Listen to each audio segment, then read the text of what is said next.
Hey guys, what's up? Welcome back to Dragonball Z. Now today I have a spoiler review here, and keyword spoiler, so if you don't want spoilers for Resurrection F, tune off the video, but I have a spoiler review for Resurrection F here, and I have brought Geekdom 101, otherwise known as Danny, Mike from Laughingstock Media as well. Why don't you guys introduce yourselves?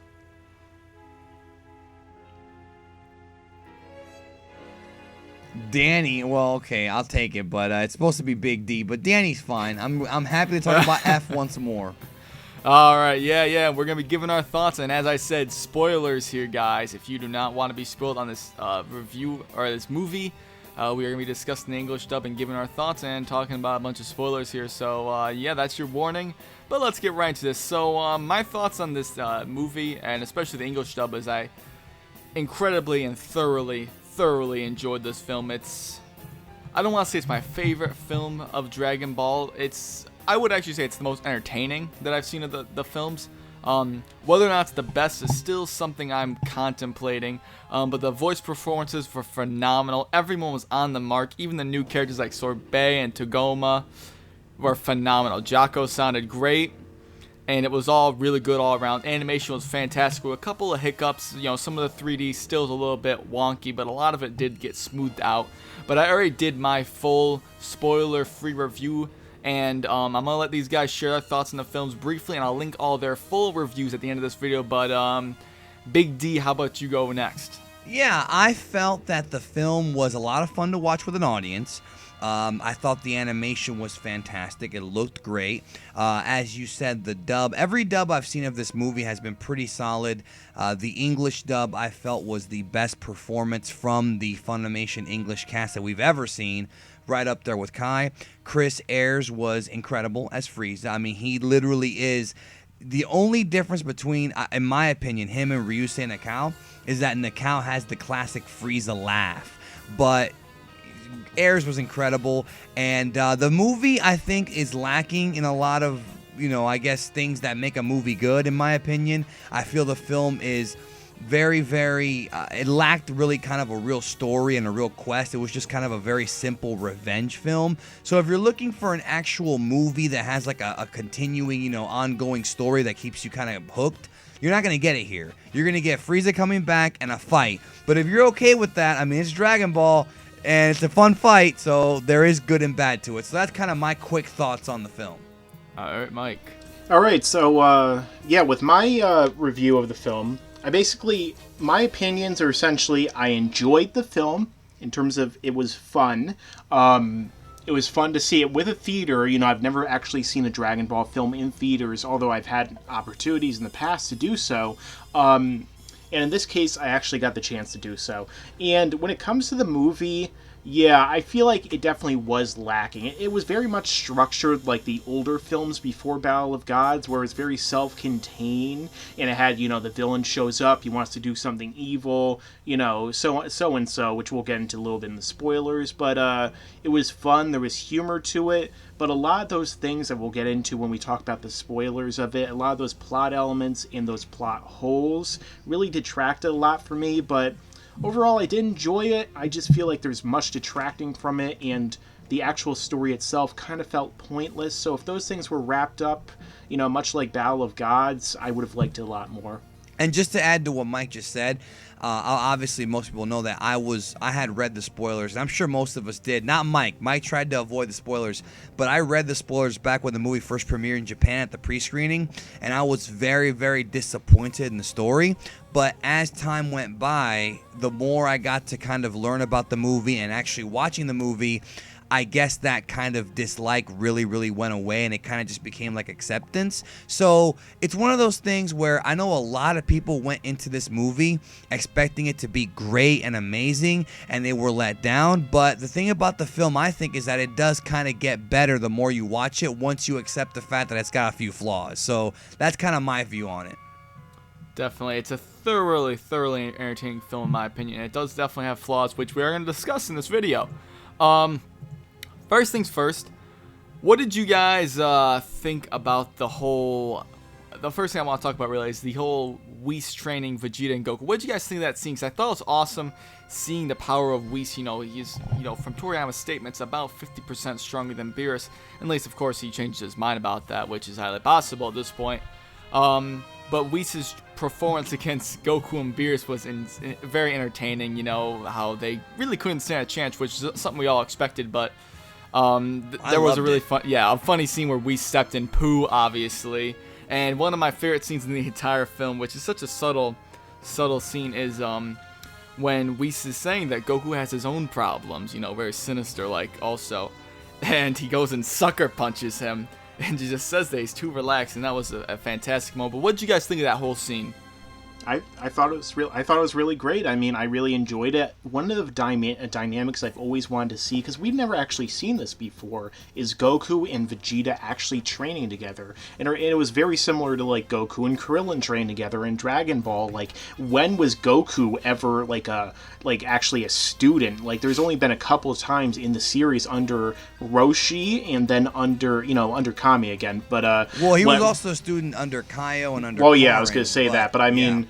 In terms of this having is the first time in a while. Yeah, after having a classmate, especially, like him and Vegeta trained together, that dynamic, them arguing, you know, it was really fun. And of course, that Whis is just so vastly above them. I mean, even if they went Super Saiyan God Super Saiyan, I'm sure that he would still be vastly above them. So it's just really cool to see that and to see them really, you know, having to look up to this super powerful teacher. It was just a really fun scene, especially showing off Whis like not even caring when he's blocking all their attacks. And just to add to what Mike said, I agree with that. I love the chemistry. It doesn't matter what dub you're watching. I love the chemistry between Whis, Beerus, Goku, and Vegeta. And even though a lot of fans of Gohan and Piccolo aren't going to like this, if they make the Dragon Ball Super Universe 6 arc about just those 4 characters, I would be happy with it because they have a lot of chemistry. Yeah, the chemistry is fantastic. Beerus and Whis are amazing.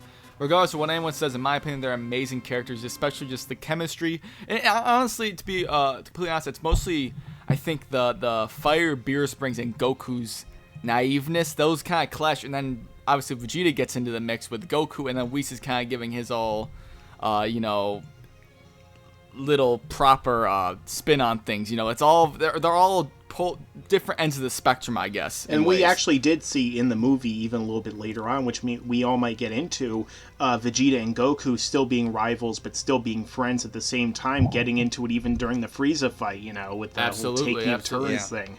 And and a lot of people also criticized, one of the criticisms about the film was that they didn't see Beerus or Whis really fight. I mean, Whis did fight, Beerus did not, and I know people were very upset about that, and that makes sense, but understand that this film, once you look at this movie for what it is, it's not really about the Earth being in danger, even though it did blow up. It really is just a very simple revenge story, so really there was no real room for Beerus to really do anything in a revenge story. So if you look at it as just being a personal beef between Frieza and Goku, and then of course Vegeta, it's fine. So I did want to see more Beerus action, but I'm sure that we're going to get more from Super. In fact, I'm positive we will. So I mean, we did see a little bit of Beerus action when he sneezed and blew up a planet. So which was awesome. Yeah, that was awesome. Absolutely. Danny, is there anything else you want to add about the whole Whis training? You have any other thoughts? All I'm going to say is I'm going to share a quick story. I had my buddy, my roommate over. We watched a leak of that scene, and not in English and Japanese, and he was so amazed by Whis. Like, cause he was, I don't think he saw the end of Battle of Gods, but when you show a Dragon Ball fan from back in the day who didn't see the new stuff, how awesome Whis looked, it's just awe-inspiring. Definitely, it was incredible. Obviously, the next big point. One thing I really enjoyed, and it was subtle because I actually did notice. Obviously, 'cause me and Big D here, we all knew the spoilers of the film, at least for what was presented with the whole Frieza being resurrected. How did you guys think that went? Because I really enjoyed the way they went about it with the whole Dragon Balls. Obviously, that's completely obvious that they would do that, but I enjoyed that they had to actually rejuvenate him, because he had been killed for so long. I thought that was an interesting aspect of it. It was controversial, though. Definitely. Yeah. I mean, the thing with that is that it still doesn't seem very sensical in a lot of ways. You know, I mean, I guess it makes sense that when Shenron originally brought back Krillin, for example, and maybe Chaozu, he did it as a special gift because Krillin was a good guy, that he restored his body in one wish as opposed to bringing his soul back and then restoring his body. But I still thought it was entertaining the way they brought him back, and Frieza's parts are actually looking around and seem to be conscious. And then, of course, that scene where they actually bring him back in the healing chamber was really awesome. So. Once the Maximum Hormone song started playing, both times I was in the theater, I got extreme chills. But one thing I do have to say, the whole thing about him not being one again when he's revived, I think it's just kind of due to the fact that he had been dead for so many years that I guess, maybe whatever happened, I guess that's my only explanation of it. But I thought it was an interesting spin. Danny, what do you got to say? Well, the thing about him being dead was, that's a whole misconception about people not being able to be brought to life. It's a big thing. But I thought it was the scene where he's being rebuilt and you're hearing the Maximum the Hormone song was very, very chilling. It was very well done. I loved it. And I love Chris Ayres, bro. I just love when he gets out of the tank and he's like... and he looks at Sorbet and he goes, "And you are?" Like, that's just perfect Frieza freaking just... he gets that character, bro. Right, and as I said in my original review, I always thought Chris Ayres was a very good voice actor. And I was one of those, obviously nostalgia fans that loved Linda Young's performance. But I really, after this film, really have grown to love Chris Ayres' performance. He's a phenomenal Frieza, and honestly, I think he is the best Frieza, aside from arguably the Japanese one. He gets that character, man. Oh yeah, right, like I actually absolutely. went with a friend who hadn't seen Kai, and like after the movie was over, he was just like, the voice acting was great. Frieza was awesome. Like, he hadn't actually witnessed him as Frieza before, and he thought, he was a old, Funimation English dub voice. That was his favorite one, and then he was like, Frieza's awesome in this, so he wasn't even bothered by it. So that shows you just how great he is, that he can win people over who haven't even heard his voice, even though it's a different voice. Absolutely. Yep, definitely. The next thing, guys, obviously the whole usage of the characters in this film, the side characters getting all this shine, it was amazing. The one thing that I will say, obviously, doesn't make a lot of sense why a lot of these guys seem like they're on even ground in a way. Krillin and Piccolo seem like they're almost on even ground in this film in a lot of aspects. Obviously, Gohan's supposed to be stronger. Jocko is supposed to be weaker, but he wound up being very impressive here. Definitely. And Roshi, even though, and I'm going to do a separate video discussing this more in depth, but a lot of people had a problem with Roshi. I didn't necessarily have a problem with Roshi being there. It didn't make sense that Roshi was there because they left Yamcha and Chaozu, because they should be stronger than Roshi.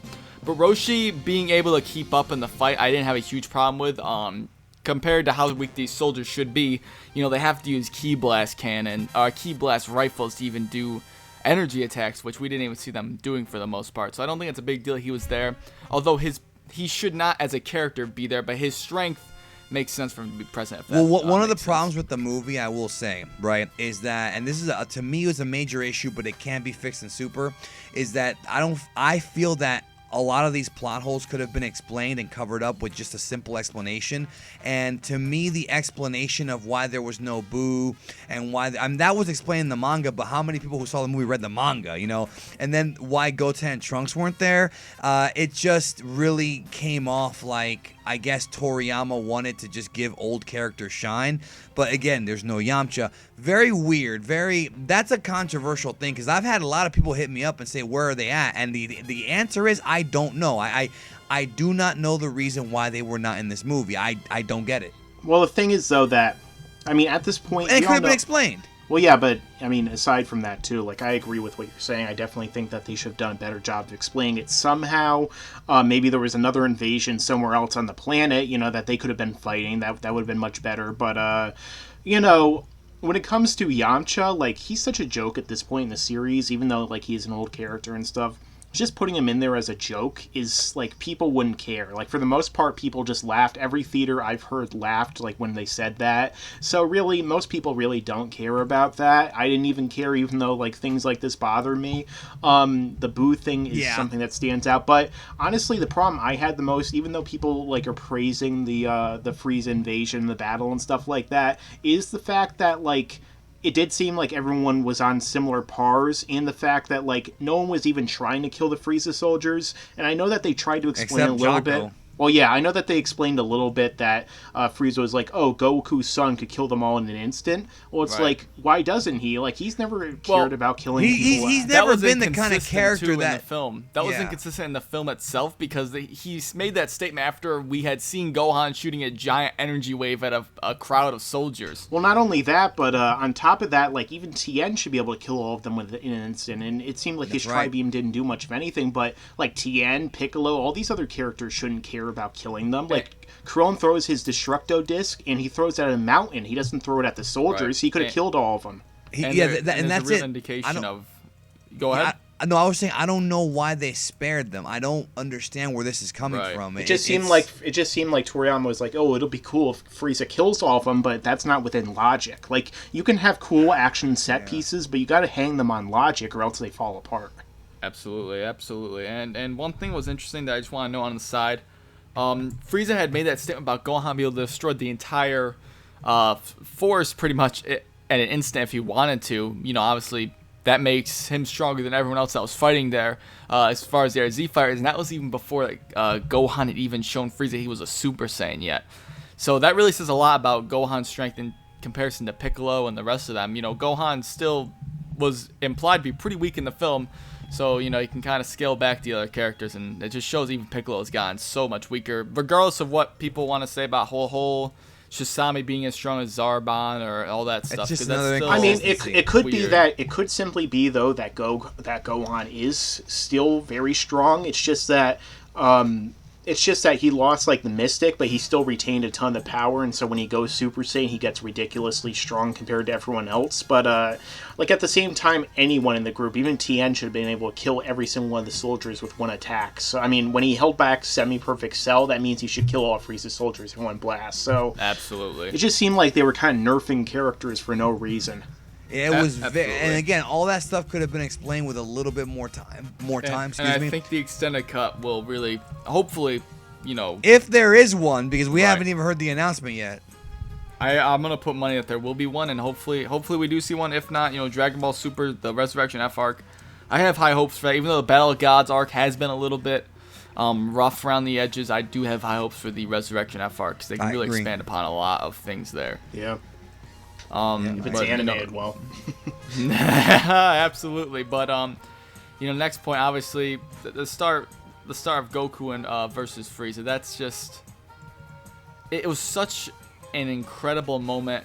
I mean, seeing Frieza transform and then Goku being so impressed by him, and they were almost that they were like equal levels until they started fighting. Obviously, then it was pretty clear that Goku had a pretty decent margin ahead of Frieza. But what were you guys' thoughts on the fight? Because I've found it so extremely entertaining, even though it is obviously kind of one of those cliche Dragon Ball fights. Someone's always gonna have the upper hand. It's not necessarily that close. Well, a lot of people, it's interesting you say that because a lot of people were not fans of the fight. Like, a lot of people felt that when Goku and Frieza started fighting, that about halfway through it dragged on too much. Like, I enjoyed everything. I didn't really think the fight dragged on, but I know a lot of people who said it went on too long and that nothing was really going on. It was just punch, kick, and then I wanted more from it. I was hungry for more. Honestly, like, I didn't think it dragged on too long. It's just that the second Goku started fighting Frieza, it seemed like the tension was kind of gone, because Goku was dominating him, like, in his base form, and then, like, of course we get, like, after that, it's just like, okay, obviously Frieza's pissed off, so he has to transform now, and Goku's like, whatever, and then he transforms. Goku's transformation, of course, the Super Saiyan God Super Saiyan, looks freaking awesome, with the blue hair. I mean, that transformation where it's like all shards are disappearing, that looks really awesome, but, you know, Frieza was dominating him. I kind of pegged their difference, like, with, similar to how Goku was versus Frieza on Namek, like, maybe a 30-20% difference. And, but the second, like, he's like, oh, you know, I found out your weakness. Like, all the tension went away, because first off, we knew that Vegeta was there to fight. And just to add to what you're saying, they also had Senzu Beans there, and they had Beerus and Whis. So if Frieza would have got past those two, there's no way he would have gotten away with anything, because he would have got his ass kicked by any of those guys. The problem with the fight, and with the movie in general, I feel like, is the fact that it seemed like all the odds were against Frieza, which is the problem because it should be the inverse. You see, in a movie, when you're trying to add tension and drama, which this movie lacked a lot of, you're supposed to establish that the villain, especially a movie like this, the villain is the one who has all the cards in his favor. The villain is the one who should be able to win, and stuff like that. So when you actually get a villain who has no chance of winning, and then like all of his soldiers are just like dealt with like without problems, like it just like the movie itself just feels like the opposite of how it should feel, and that was my biggest concern with the movie. In a way, that's something I like about it because of how. It's like a revenge story. Well, yeah, but then it feels pointless because, like, why even, like, at least in terms of, like, the journey versus the destination kind of thing, it would be understandable if there was drama and tension to the movie so you can enjoy it more like a roller coaster. But in this case, it seemed like the second Frieza got there was going more down instead of up. There weren't as many ups as there were, downs in terms of the tension, in terms of it being in the favor of the heroes. Because the second, Beerus and Whis showed up, it's like, all right, well, we know what's going to happen if Goku and Vegeta are beaten. Well, Beerus did say he was not going to intervene in the fight, which, whether or not he's bluffing or not. But they also said that, we're going to save the Earth because of how good the good food. So, at the end of the day, had he beaten Goku and Vegeta and tried to blow up the Earth or everybody else, Beerus would just flick them away and be like, no, I want my sundae. You know what I mean? Like, tell either him way. to leave the Earth alone or something like that. One of the best scenes in the entire movie for me was when Frieza finally noticed Beerus and he was basically shitting himself like, you're not planning on messing with my revenge. And I'm like, this is just fantastic. I know a lot of people didn't like that, but I really enjoyed that because I'm a big fan of Beerus' character, and I thought that was an amazing scene. And what's funny about that is it's revealed in the film about how powerful Golden Frieza is, and the idea that Frieza came to Earth too fast to get his revenge, and thus he never got enough time to master his golden form. It's implied that had this guy taken another extra 6 months, he would have probably mastered the form and been able to probably go toe-to-toe with even Beerus. I mean, that's what it's implied. I don't know about that. This whole film kind of plays on a lot of the characters' weaknesses in ways. Yeah, that Frieza's is true. The movie does play on all three of their weaknesses. Yeah. It emphasizes Frieza's, it emphasizes Goku's, and to an extent Vegeta's, but not too, well, actually has quite a bit. With the climax, it emphasizes Vegeta's weakness. Definitely. Not till the end of the film. Anything else you guys want to say about the whole Goku and Frieza fight? Obviously, it looked fantastic. Well, there was just one little scene that I thought also, I wish that they really hadn't kept in there, or they wish the one where he's dodging all the beams and doing the split. The part when Beerus and Whis are doing commentary on the fight, and even though Frieza has the advantage, they like eliminate all of the tension involved in that scene with one little thing where Beerus is like, why don't Goku and Vegeta team up? They could easily win. Like that eliminates Frieza's threat. Well, I think in a way it does eliminate the threat, but based on Frieza, even though he was dominating Goku to an extent, I think that I guess an educated guess would make it, even if you know that Goku and Vegeta are around the same level, I think an educated guess would kind of make it obvious that they would kind of be able to defeat them if teamed up, I guess. Well, yeah, but for dramatic purposes, you don't say something like that. But it does emphasize, it does put more onto the story, I suppose. Yeah. But yeah, obviously moving on, Goku, the whole laser thing. Do you guys want to say anything about Goku getting almost killed by the laser? It was stupid. I mean, there's two different trains of thought on it, man. Some people think it is absolutely true. Yeah. There's no in betweens. Yeah. No, yeah. Either it makes sense because if you let your guard down, anybody can knock you out, or it doesn't make sense because he's a god and he shouldn't have that happen. I think the problem is that they just said it was at least I don't actually quite remember what they said in the original subs, but they said that it's just a common laser in the English dub. Which I don't remember if they said that in the Japanese. That's the thing that a lot of people had a problem with. I think because the thing is, the thing is that on top of that, like if we call it a common laser, Jocko had a common laser. You tell me that Jocko's laser could pierce through God Goku, despite the fact that it was only slightly hurting Frieza's soldiers for the most part?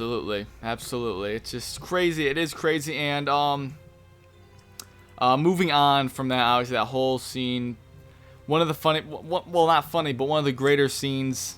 Jocko was the man in this movie, by the way. Jocko was fantastic. I would love to see a series with Jocko. If they make an animated version of the Patrolman or an extension on that part of the Dragon Ball universe, I'd absolutely go for that.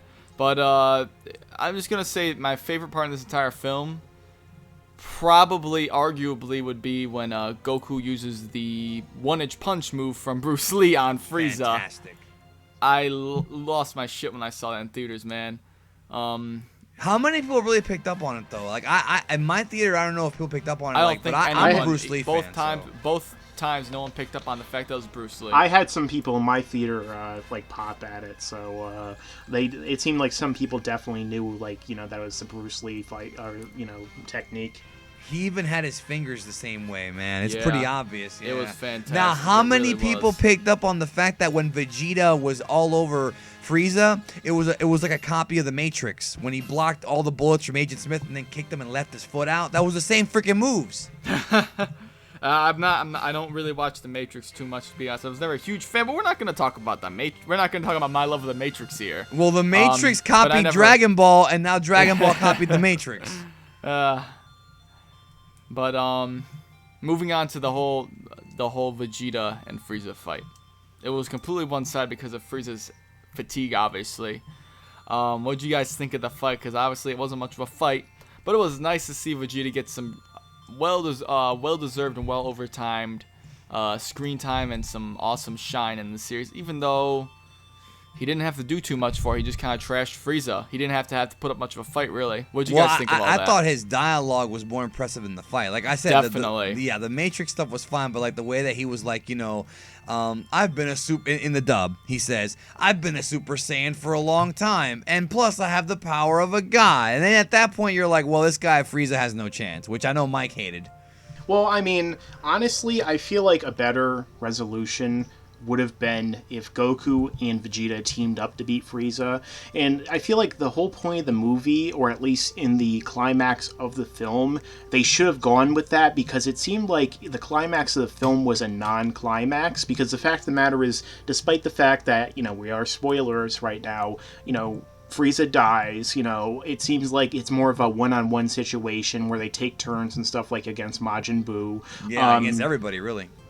It should have really been that they teamed up, because it seems like the whole underlying theme of this movie is if they teamed up, they could beat anyone. So I was, I think, a teaser for a future movie. Well, yeah, but that's, like, for me, that's the problem, because, like, when you have a movie, like, for example, this movie, in my opinion, felt more like a collection of episodes in the middle of a season than it actually felt like an actual, like, coherent, like, self-contained kind of movie. You know what I mean? Like, it didn't really have a beginning, middle, and end. It was mostly just something that happened in the middle of something else. So I feel like they should have just ended it with Goku and Vegeta teaming up to beat Frieza, and then they could be like, oh, we'll never do that again or something, and that could be the hint, instead of just being like, I'll never team up with you, I'd rather die, and then Goku's like, yep, and that's the end of the movie. Like, they should have done something else. I thought, obviously most Vegeta fans will agree. I thought Vegeta should have gotten the kill. Everybody's kind of talked about this for months now. We talked about it because I thought the idea would have been that even though Goku, they're both very much stronger. I thought it would have been cool if Goku would have been the guy in this movie who he screwed up, but Vegeta's not going to make those mistakes. That way, it's not that Goku and Vegeta, it's not that either one is more powerful physically. It's that Vegeta in this film was a smarter character, and I think that would have made it would have saved Goku as far as, he still would have been Goku. He's not going to lose any heat or whatever. But it's it the would have John been better. Cena situation. We can't have him lose in one in the movie. In two because fights in a row because he lost in the last one. We can't have him lose again because, we don't want to hurt Goku's character, even though he spent an entire series, or 10 years in John Cena's case, being on top and beating everyone. Even though he's the mascot of the thing. I always thought it would have been better just to have Vegeta just finish Frieza off, and that would have been that.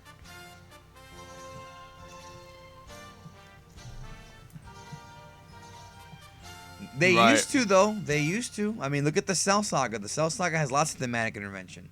Yeah, the series has been through tons of changes, even in terms of the overall themes in some parts of the series. But yes, in this film, the whole thing about the ending, I'm not gonna talk about too much. But you guys pretty much have said.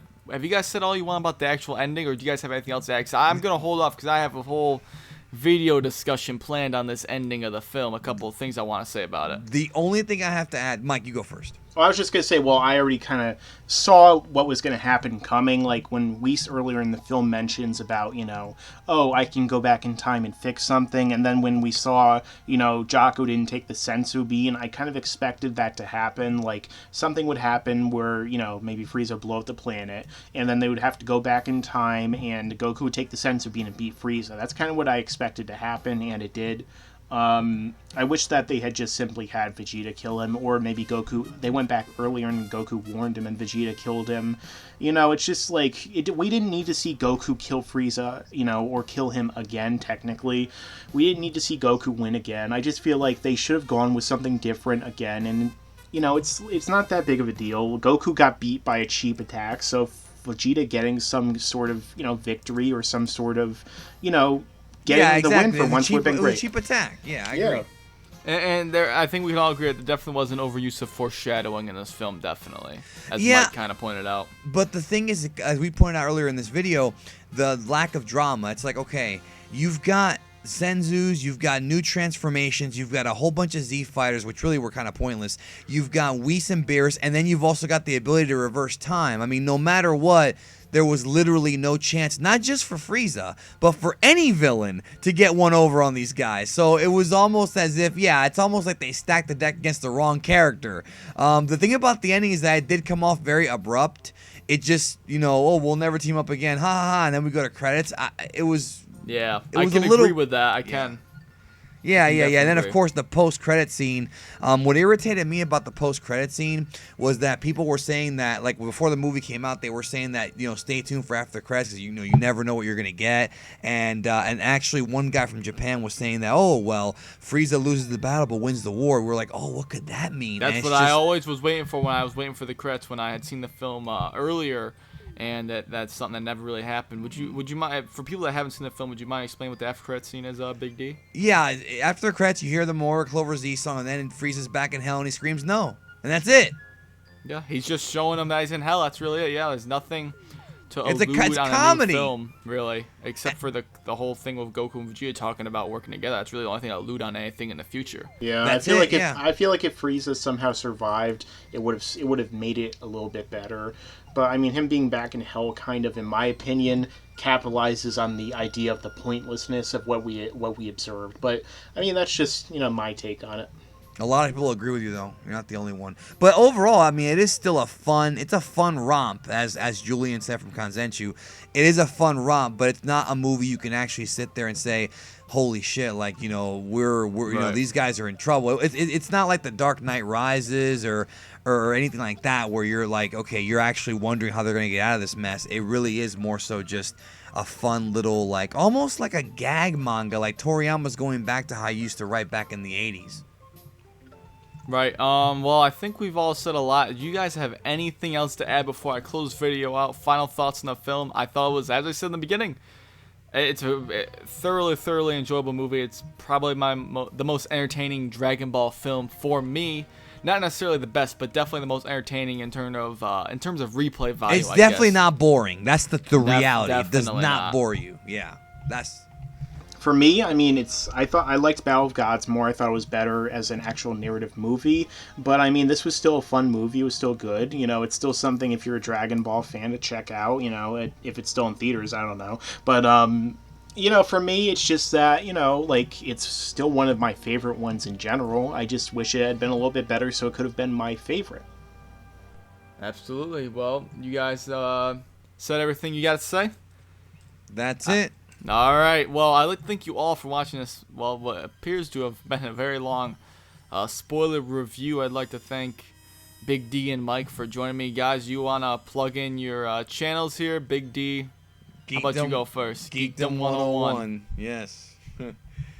That's You don't want to talk about what you do? Okay, entice the viewers. All right, I will entice them. I do in-depth Dragon Ball videos about behind-the-scenes stuff and character bios, and that's what makes me unique from everybody else. Just very in-depth stuff that people may or may not know. I'm very proud of it. And, of course, I have the Lost in Translation series, which I'm still going to work on, so you can learn about, like, how stuff was changed throughout the years and things like that. It's a work in progress.